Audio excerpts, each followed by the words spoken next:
Hello, hello, and welcome to the officially titled Lore of the Dunces. I am the Holy Ninja, your main host, and here are my two other hosts. The cast got down to three with Changis and Matchstick. Yeah. They saved the best for last. Save the best for last. Yeah, and and also just to let people know, just for future, if I ever, if stuff goes on, this is going to be more like a general lore stuff, but we're mostly going to focus on Lord of the Rings because I think Lord of the Rings is cool. But if we want to get into like BattleTech, maybe for Warhammer 40k, or if Changis wants to take over Transformers. That would be fun. I could talk to you all about Shockwave. Big brain Shockwave. Yeah, it's the history of Shockwave. That would be fun. But so in this week's topic, not this week, this month's, Changis actually wanted to learn more about wizards.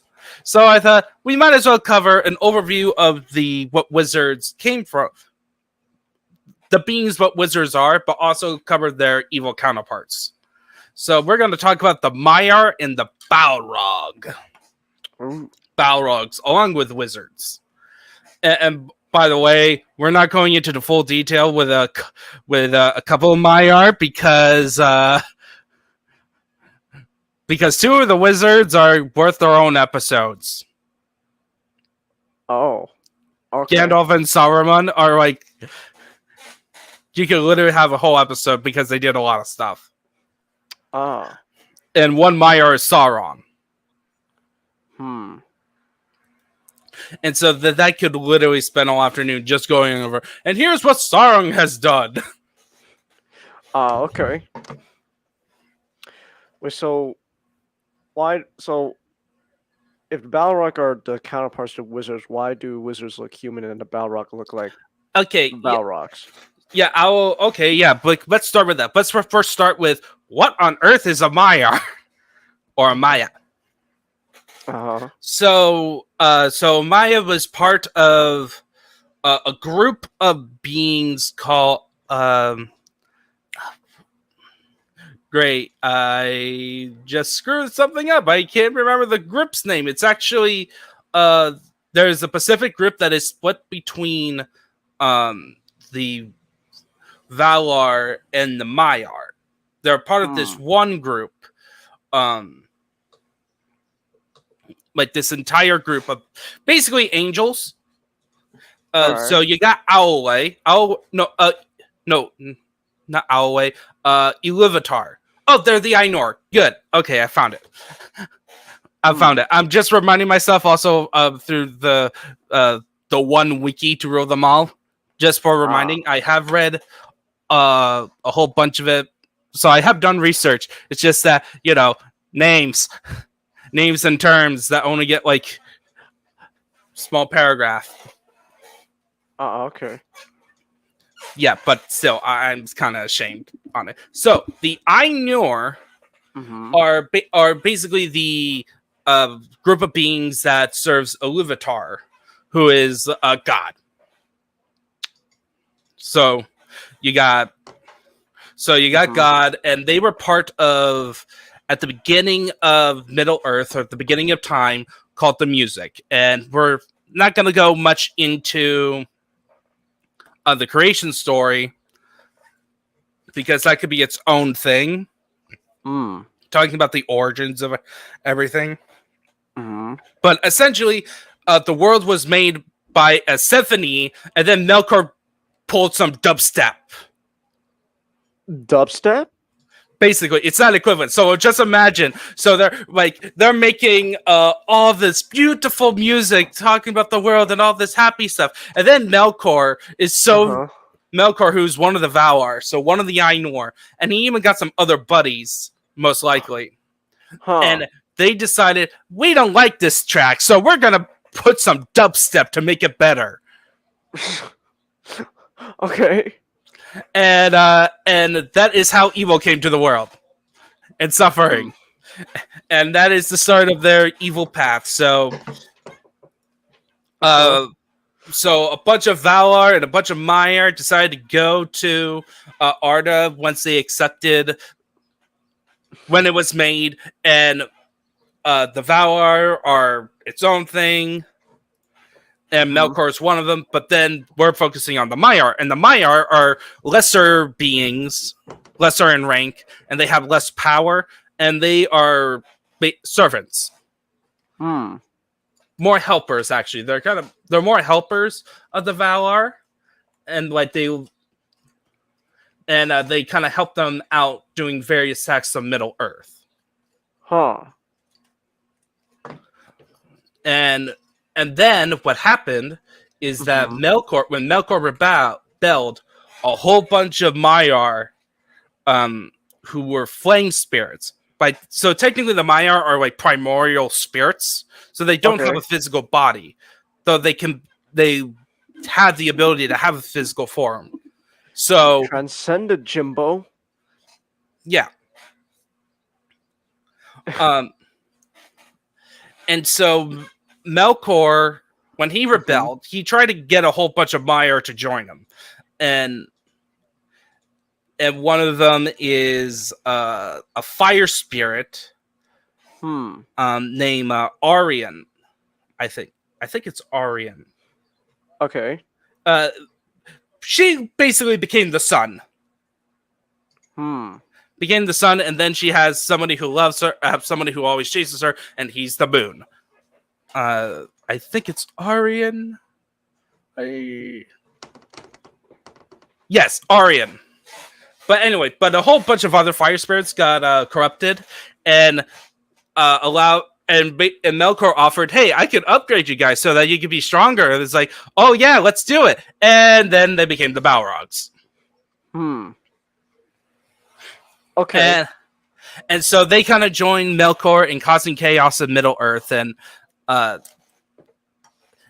so there are named Balrogs. There's a couple of named ones. Okay. What about the one Gandalf fought? It's just called Durin's Bane. And then there's one other one, named Gothmog, Lord of Balrogs. Gothmog. What does he listen to? Does he listen to goth music? He created goth music! He's swimming in those big titty goth waifus. That's probably why he joined Melkor. Melkor offered that he's gonna make some of the other Maya into big titty goth waifus. Well, shit. No, that sounds like a good reason to become a Balrog. I don't see why not. Yeah, you become a fire demon and you get a hot chick, and then unfortunately you get killed off by an elven king. Oh. Yeah, but that's tied to... He died... Gothmog gets killed in the Battle of the Fall of Gondolin. Which is... Gondolin, we're going to get into it. Just think of the best elven city that runs on Switzerland policies. Fuck everybody. Fuck everybody. More of like, we're gonna hide from we're just not gonna get as much involved with the other nations, and we're basically just gonna hold up and let everyone else get wrecked. So fuck everybody. Pretty much, actually. Oh, okay. There's a reason for it, but yeah, that's their policy. Their policy. Who made that policy? The founder, but that is going to be a topic for another day. Like, Gondolin is in the First Age is one of the named cities that have its own history. But yeah, so another interesting thing about the Balrogs, we don't know how many Balrogs join Morgoth. All right. Like, they could be as many as like thousands, that they could be treated as like a standard enemy in Dynasty Warriors. Okay. Or they could be just as low as like very few numbers. right. Yeah. Like Balrogs essentially throughout their history is just that's really the notable appearances. Like they show up in a lot of the events in the First Age, and some of them do get killed off. Most of them get killed off by the end of the First Age with the War of Wrath. Okay. And then Durin's Bane goes hiding in this little mine, and then the dwarves, these stupid dwarves, decide to dig too deep in Moria. Moria. Yeah, which was like basically the Hey, dwarves, don't go to Moria today. Hey man, you're cool. Don't go to Moria today. Unfortunately, Moria became a massive fucking tomb. Yeah, it became a tomb, but it was originally the equivalent of Washington D.C. for the Dwarven kingdoms. Oh, okay. Like it was a huge mining operation. It had the most dwarves. It was like a very prosperous kingdom. Oh, all right. And then the Balrog. Everything changed when the Balrog invaded. Yeah. And unfortunately, there was no avatar to restore balance. Oh, that's a shame. And so, like, that's essentially what they are. They're described as beings of shadow and fire. Okay. There is actually a debate with Tolkien fans whether Balrogs had wings. Maybe some did, some didn't. Didn't the one why not have both? Didn't the one Gandalf fight have wings? It's not. That was the movie interpretation. Yeah, so in book wise, the wings were more used for a metaphor. Okay. And so it's just one of those minor things. It's like, oh, I do think the wings look really cool, though. Oh yeah, of course. Wings are cool. Why not go for a coolest option? Yeah, of course. I'm just saying, it's like, hey, this podcast also serves as like, hey, it may not be what you originally think what you saw in the movies. Oh, but that doesn't mean that the movie is bad or anything. You mean wait? The movies aren't accurate to the books? You mean Bilbo didn't fight a bunch of like army of orcs and all that at the no, he did, but he did were there like giant worms that drilled holes into mountains, but they didn't use that at all in the actual fight. Yeah, actually, those worms were technically in Lord of the Rings, but they weren't used in the battle. Like how the goblins came into that battle in that part of the Hobbit was they were cavalry. They ride on wolves. All right. Peter just needed that so that he can add trolls. Let's be honest. He wanted trolls, not like a whole army of cavalry, which would have been cooler. Peter, you disappoint me. Well, that whole trilogy. But anyway, so back on topic. So, So there are some Maiar that are important before we get to the wizards. You got the head guy, and his name. Where is he? He's the Eonwë, and he is the banner bearer and herald of Menle and Ilmare. Basically, he's like the top guy, the top Maya. All right. And he's also one of the most strongest fighters amongst them.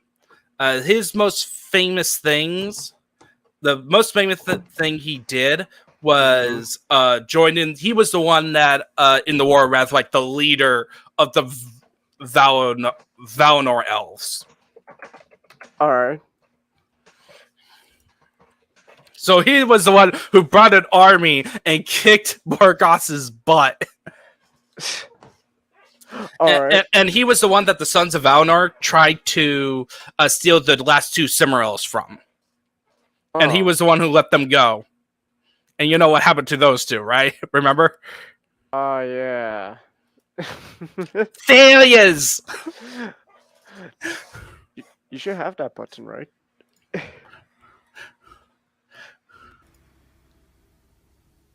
Failure! Yeah, there we go. Yeah, that is the reminder to everyone that the House of Feanor is a bunch of failures. But did anyone get emotional damage though? I don't have that, and no, unfortunately not. We don't get that description because the way most of the first age and stuff is not written as like regular books. It's more pure lore books. Okay. So we don't get a lot of chances to hear conversations. Yeah, so Ewanwe basically spends his time hanging out with all the Valar in Valinor, and then he went out to kick some butt, and then taught the men of Numenor about how to like have ships and stuff. And then I mentioned Arian. Arian was a fire spirit. Melkor was trying to corrupt her, and she said no. And Melkor, despite all of his attempts, he failed. Oh. Well, damn. Yeah, and so when Melkor, but the thing with her, she becomes the sun. Like Guy drives the sun through the sky, because what happens is that originally Middle Earth was operated with the two trees. One was a sun tree, one was a moon tree, and then when Melkor and Ungoliant basically sucked the life out of them and put the world into darkness, their solution was to have Arian essentially fly, like guide the sun to light up the world. All right. Which is a boat. Like drive the boat up the sky, and then she's working in tandem with another Maya called Tilion, and Tilion was a Maya of Arome, who's a hunter. And he basically drives the boat ship to go and chase the sun to like light up the sky, essentially. And then there's occasions where they both meet, and that's how you get eclipses. Okay. But what happens is that he gets a little bit burnt because it's a fire spirit. I see. Yeah. Let's see if there's any. There is one more that I do want to. One more Maya that I want to talk about before we get into your main event that you want to talk about. And that is, I think, yes, Melian. So Melian the Maya was the Maya of Yavana, who is nature. One of the all about growing things. And so during the first on the years before the trees, when the elves were just waking up, she was in the forest, just doing her duties. Like she wanted to go out in the world and care for nature and stuff, and singing all the time. And then she encountered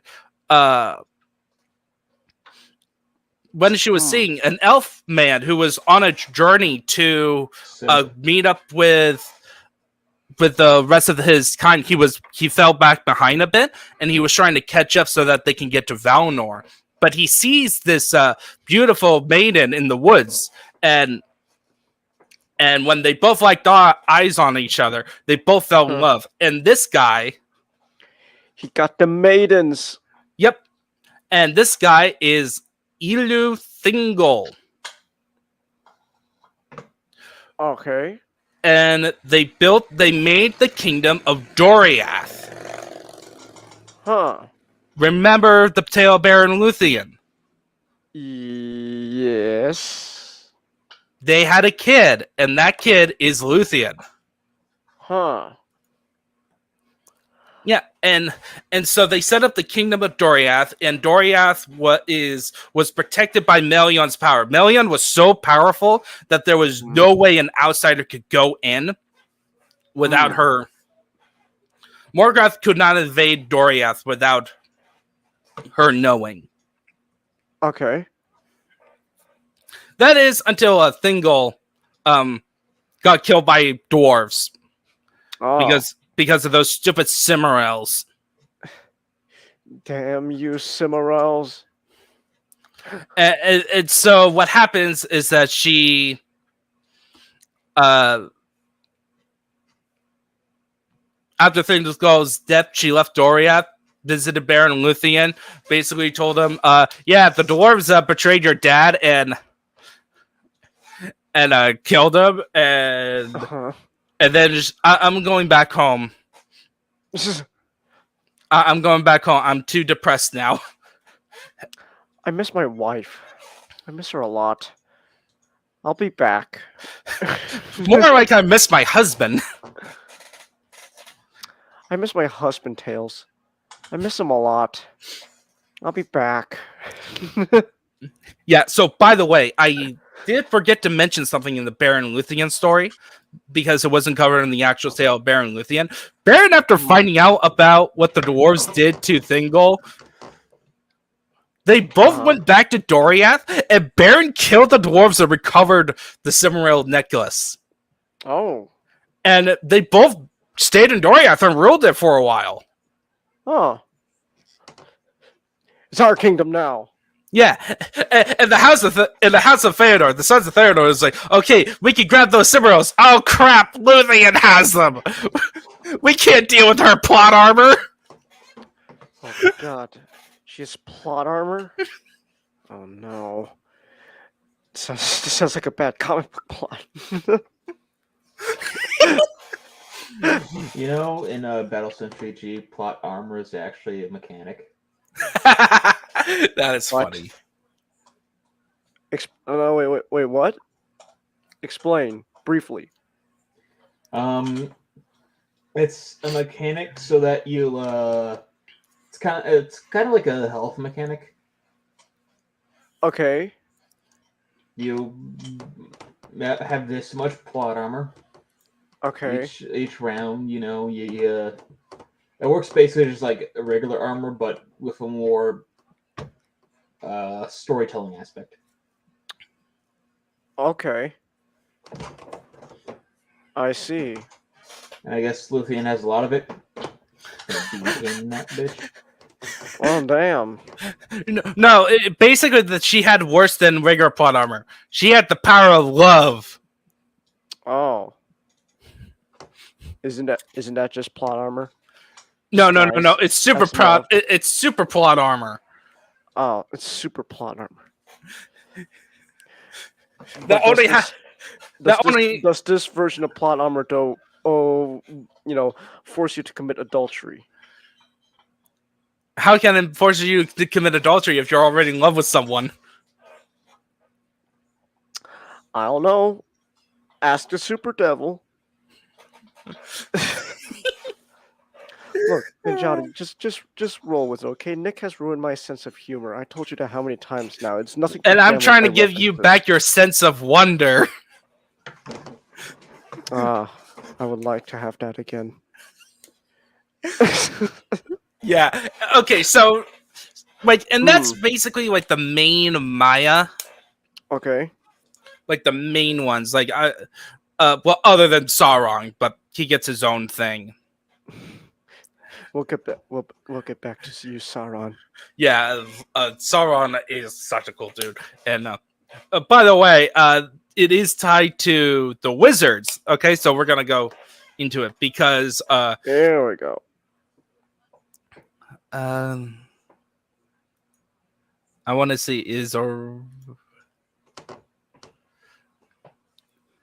I'm trying to find. There's one specific. So Saruman and Sauron are actually servants. Were servants of Aoi. And Aoi was the smith god. Was the smith Valar. Yeah. Okay. And he had the horse. Yeah. Sauron and Saruman both end up becoming evil. They both became evil rather than started out being evil. Yeah, they both became evil. Sauron rather quickly as soon as Melkor rebelled. He's like, Sauron was like, yeah, let's do it. Oh, you're turning evil? Well, shit. That's all you had to say. Yeah, pretty much. Oh, you're gonna make me a lieutenant and make me craft stuff? Cool. All right. But Saruman, of course, took a while. So what happens is that this was during the Third Age. Okay. So all the stuff I was mentioning, all the stories about the Maya and the Balrogs, most of it was taking place in the First Age. Okay. And then, so after the First Age, then you got the Second Age, where pretty much Sauron, that was like Sauron's shenanigans in the fall of Numenor and that stuff. That's when he had the ring and all that. Yeah, all that stuff. So all that shenanigan, like a bunch of stuff happened in the Second Age. Now we're in the Third Age, 1,000 years into it. Oh, okay. So so Sauron was returning to power, and so Manwë, who is the head, he's the sky god, so he's in charge. He's basically the first among equals in the actual term, not the fake term that dictators use. Oh. Okay. So he basically calls a meeting to figure out how we're going to deal with it. And they decided, hey, let's send 3 guys to Middle-earth to reassure them that we have not forgotten them and to advise them. Basically, think of military advisors. Okay. So you know how, like, in countries send military advisors to other countries so they don't directly confront the evil, but they are still supporting them. Right. That's what they're doing right now. So they decided to grab 3 guys. 3 guys, okay. and there were Kurumo, who later becomes Saruman, and then a guy named Maureen.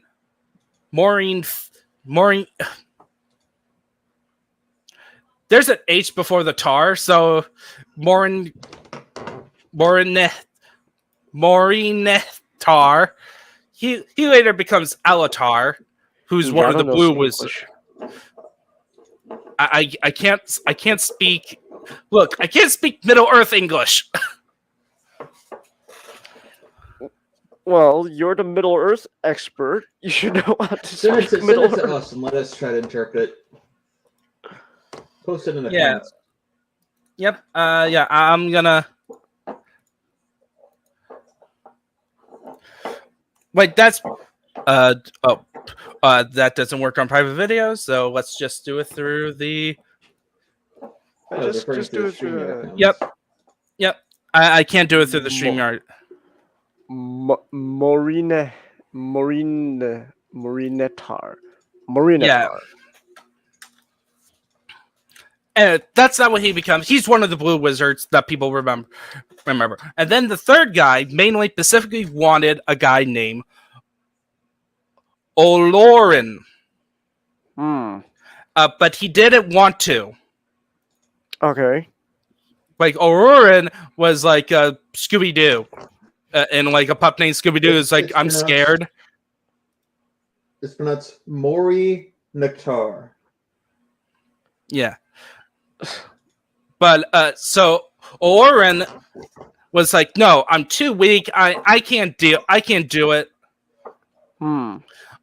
I'm like a guy who just spends time dealing with dreams. Like that's been like my job for the past thousands years. But Manuel is like, yeah, you're weak and you're humble. But that's why I picked you. You're going. and this guy is like fine, and he takes on a form where he wears gray with a nice pointy hat. Huh. Yes, he becomes that is Gandalf. Oh. Oh, okay. And then so that was the original 3. But you see Yavana ask Kurumo is like, can you please take my assistant Alwindil? Because I need him to take care of I want somebody to look after all nature there, because I feel like they're not doing it right. All right. And so this so the weirdo that got picked, it became Radagast the Brown. Oh. And then Marinatar took his buddy Rostamo, or Palando was his other name, and he became the other Blue Wizard. And that's what they did. They went out, and they went out to in there. All of them looked like old men, so that they don't, with orders not to hold power.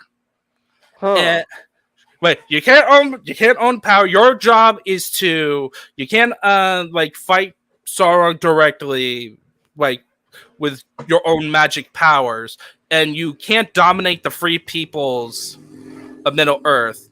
Your job is to advise them of how to do their job. They're going to be the ones that will do the actual fighting. You're there to assist them. But you can't just like summon up your magic lightning bolts and stuff. Uh-oh. Changis is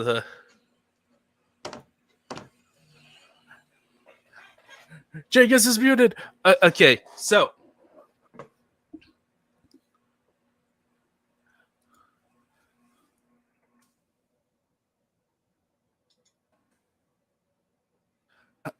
so what happens is that they go across the ocean and they land in Middle Earth, and they spread out. So Radagast, of course, goes to the forest and hangs out with his animal buddies.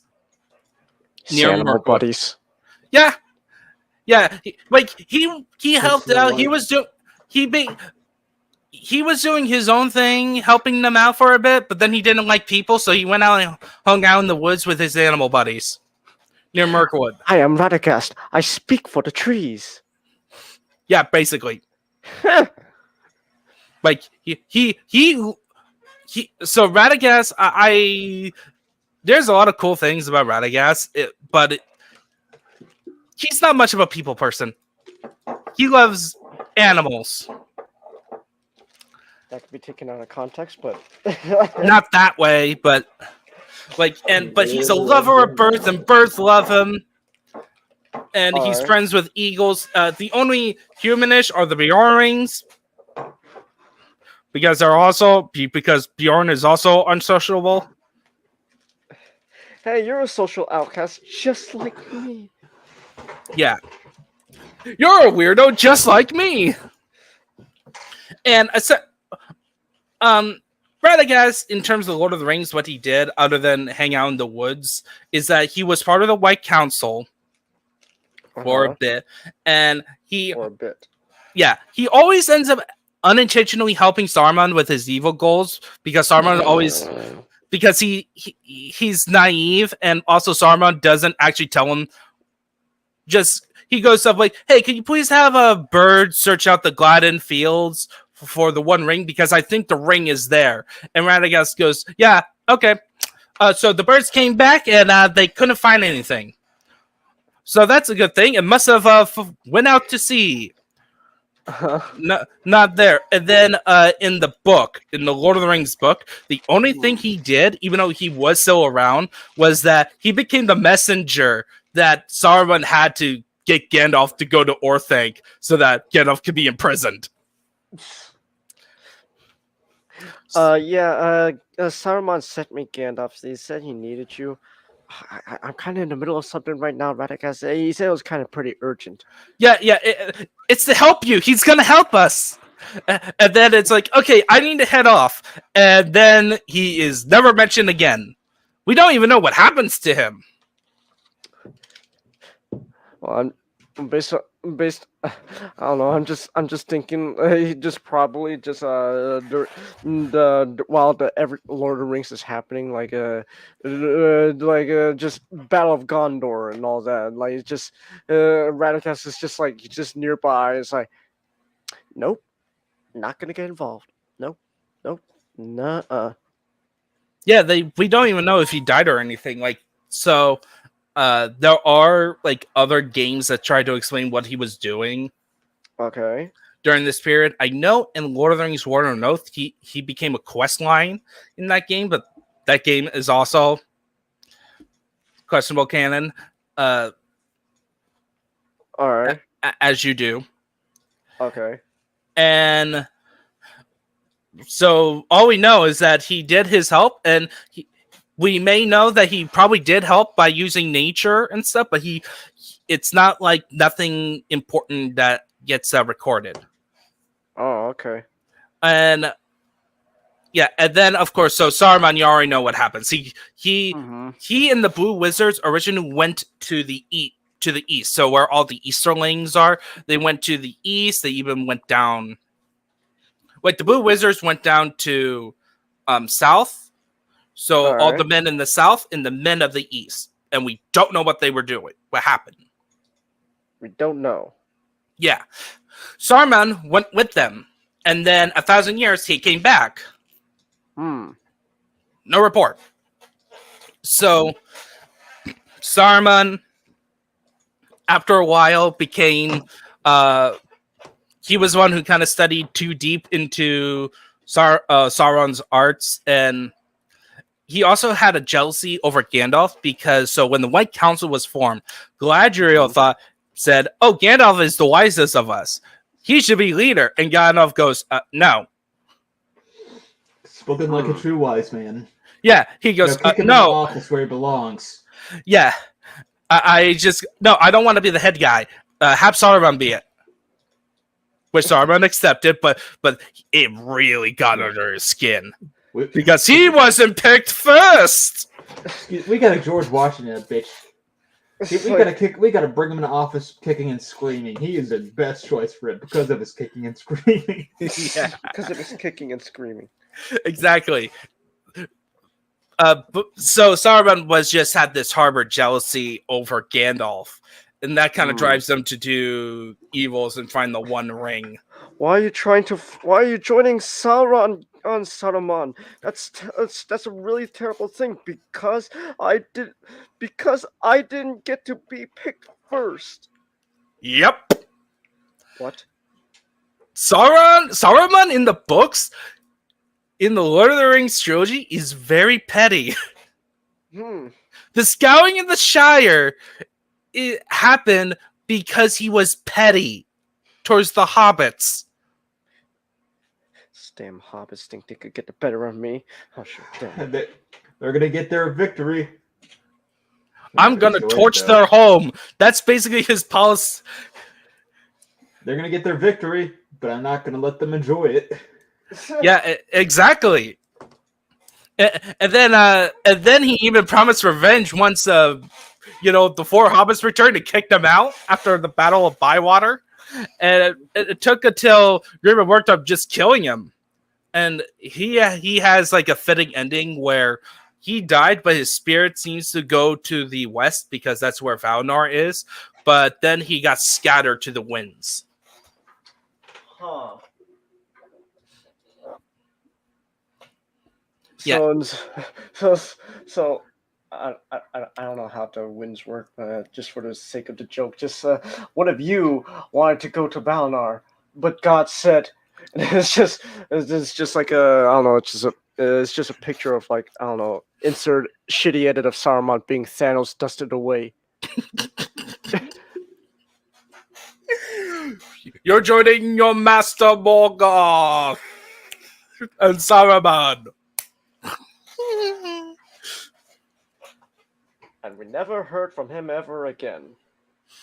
Pretty much. The end. He became just a... Yeah, and so and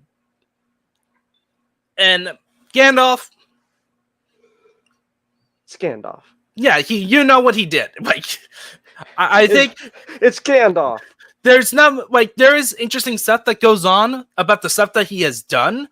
But in terms of this section where it's like, oh, we're going over the wizards stuff, like, Gandalf has done a lot of stuff that, its own episode. Oh. But, like, in general spokes, he helped.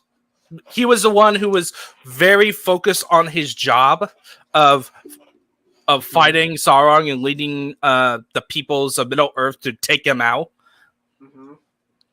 Out of all of them, like, he is, like, Tolkien credited him as being the only one true to his mission. The only one. Yep, and then the only one that came back too. Huh. Which one again? Gandalf. Oh, yeah. It's Gandalf. Because Saruman turned evil. Radagast was probably pipe smoking. Let's Radagast during the Lord of the Rings. Not my problem. Nope. Yep. He's there's a battle happening between them, and he's just huffing like fucking marijuana, and his eyes are just blood red, and he's just staring off into space while people just die around him. People are dying left and right, and then there's just those poor dwarves. If he helped out more. If he helped out more, we wouldn't have a dead King of Down, a dead King of Lonely Mountain. Radagast. Radagast is just Randy from South Park in the new season, where he's just opening marijuana farm. Gandalf, don't you understand? The key to winning this war is integrity weed. It's integrity magic. Magic. You see, Gandalf, Saruman lost his integrity. That's why he's losing this war. Yeah, and so okay, and that would get to the more interesting part, which is the Blue Wizards. Wizards. Yes. So just to remind you, their names were the names that they went by in Middle Earth was Alatar and Balando. And here's some interesting things. In Unfinished Tales, Tolkien wrote that they came along with the five to Middle Earth. But I may want to do like entire episodes about how Middle Earth is written and like how do we get all this lore stuff. At some point.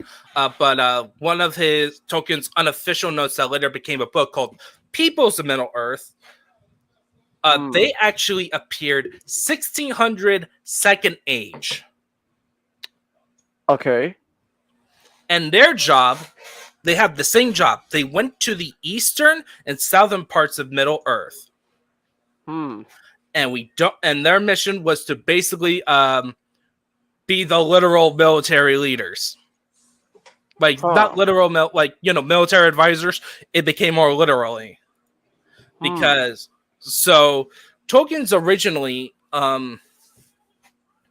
he wasn't sure about how successful they were when he was writing, Unfinished Tales content. He feared without thinking much. Like, the first impressions is that they failed and they became evil, became founders or beginners of secret cults and magic traditions that outlast the fall of Sauron. Like that's how you got the cult stuff. But then a later notes for the peoples of Middle Earth, they gave us the meaning of their original names. So Maureen the Tar is actually like, Elvish.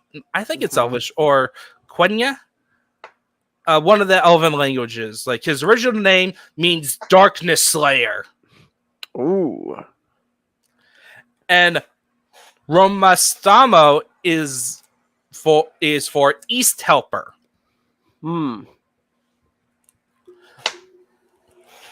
So, and they went to Middle Earth, and Tolkien at that point was writing in his notes, like thinking, actually, they were very important because if it weren't for them, the population of the eastern region and the southern regions would overwhelm the west.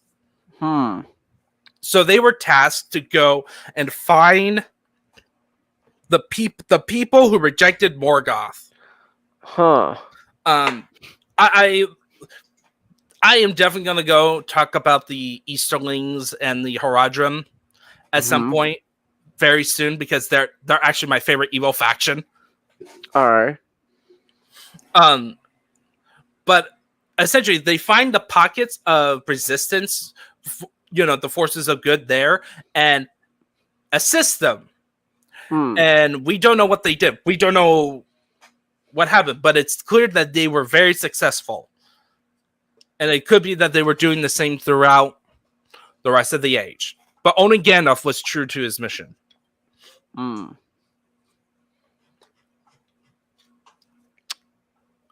in other words, Gandalf is the goat.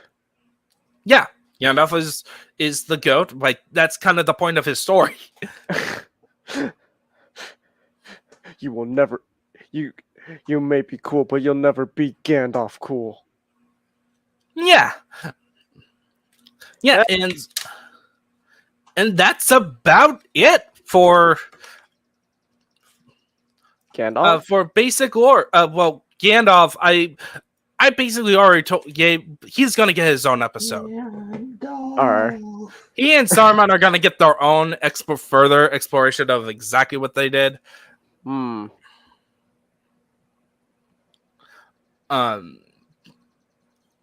But yeah, because they have the most information because they took place in the Lord of the Rings and like they were very important people. So Okay. Yeah. Oh. So what do you think of it? Wizards are cool. Yeah, and they need food badly. No, I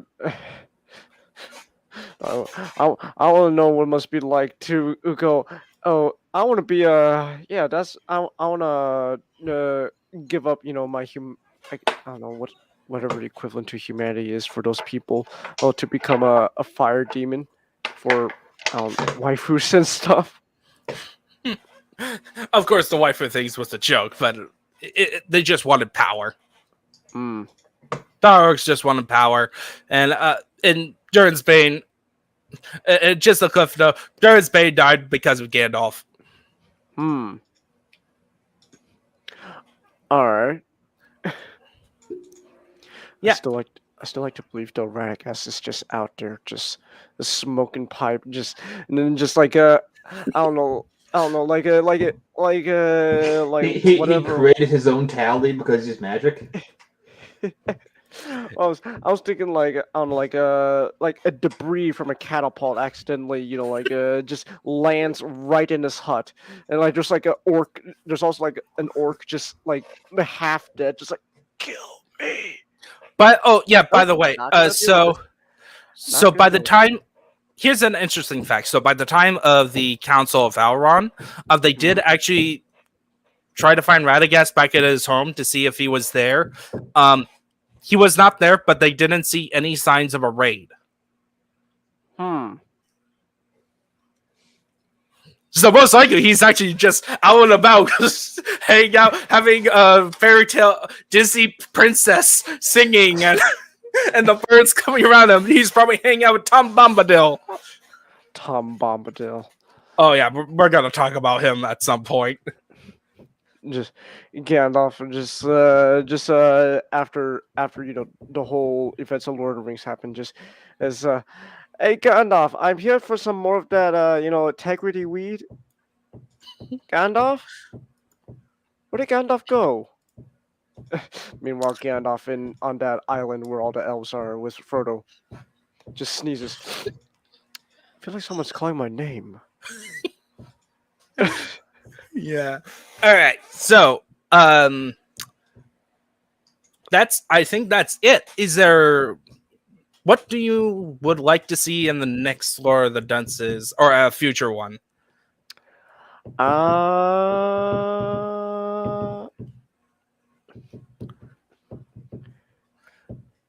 How long would Sauron take? I think Sauron will take the whole thing, whole episode. A whole episode? Yeah, there's a lot of cool stuff. Oh, okay. There's a lot of cool stuff and a lot of funny stuff. I will say this: Sauron is kind of the Shockwave of Lord of the Rings. Oh. Except it's not everything. It's not his fault, but he basically operates on Shockwave logic. What does Shockwave do? Oh, that could be a future or the Dunces to explain to him that. Just say it to someone who has a fucking barely knows anything about. Shockwave is literally okay. So at least for the comics that Shockwave was from, Shockwave is responsible for everything. I mean everything. Optimus having his pants fall down one day. Yes. It's a joke, but that might as well be true. Yes. Yeah. He's the cause and he is the cause and solution for everything.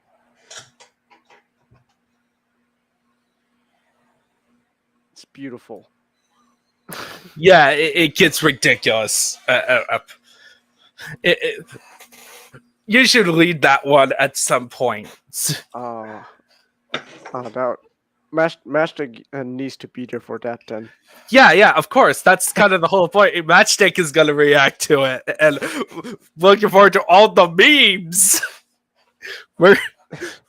Memes, the DNA of the soul. Once upon a time, Hideo Kojima was making a game. He added creativity, 80s action movies, 60s spy movies, but unfortunately, he also accidentally added a giant vector of memes. Creating Metal Gear. Yeah, Shockwave, IDW Shockwave could fit into Metal Gear. He would. Well, it is me, Raiden! I was the one who created the Patriots! Oh, at least he's better than Comstar. Better than Comstar. Yeah. Actually, no. They're both pretty bad. But anyway, okay, so this is Going Track. So I hope everyone had a lovely day and had a lovely time listening to us do some joking. See you next month. Goodbye. All right, Changis.